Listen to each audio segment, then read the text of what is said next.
So let's start to discuss some of the options with our menu and what we can do with it now that we've set it up. The first thing is that I've created a dummy link for this top level button. It could be a link to a page, but really I don't want it to be. I linked it to a pound sign so it would just link nowhere.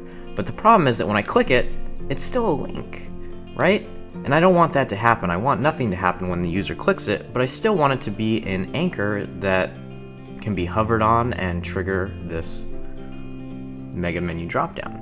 And the answer to this issue is to simply add the class no-click to the top level menu item. When you do this, the Theme Blvd framework adds a little bit of JavaScript that just makes it so the link doesn't do anything when it's clicked.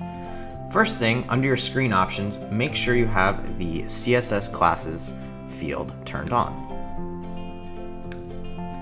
Now, under our top level menu item, I'm going to go ahead and add the no-click CSS class.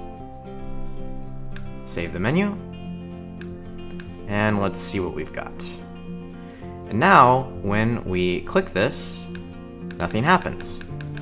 Now let's talk about what we can do with these column headers.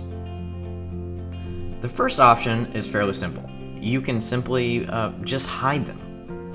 So let's do that now.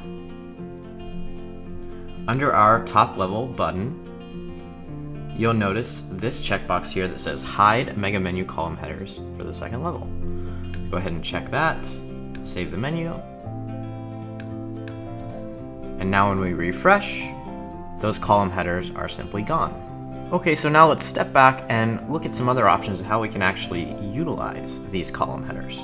You'll notice right now, by default, I made these just dummy links. They're WordPress menu items, so obviously they're links, right? Now this might work for you. You might actually have pages in your hierarchy that would work as those column headers to add some organization here. Or you might not. Maybe you just want to use these actually as column headers and you don't want them to be links. The problem right now is that they are links. When I click one, right, you can see that they are a link. So on the top level menu item, we added the no-click class because we wanted it to still be a button, but we didn't want anything to happen when it's clicked.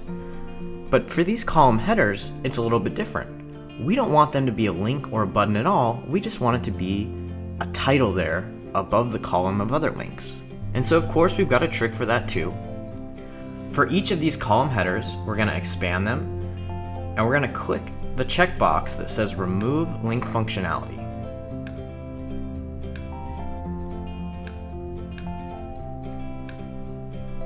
And you can see I'm just repeating for all 4 column headers. And save the menu, and let's see what we've got. And now, initially, it doesn't look like anything's changed.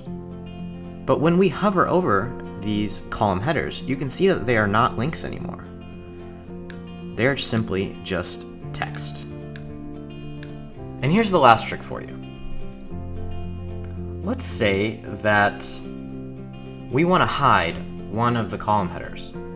So for example, we've got column number 1, column number 2, column number 3. Now what if these 6 pages we all want to visually look like they're represented by this headline? Well, we can do that by essentially hiding this column number 4 block and it essentially just becoming a placeholder. So to do this, we just want to find our column number 4 header. And we want to click the box that says display as transparent placeholder. And this checkbox we had before, remove link functionality, really becomes irrelevant because we're just hiding the menu item. Save the menu, refresh the page,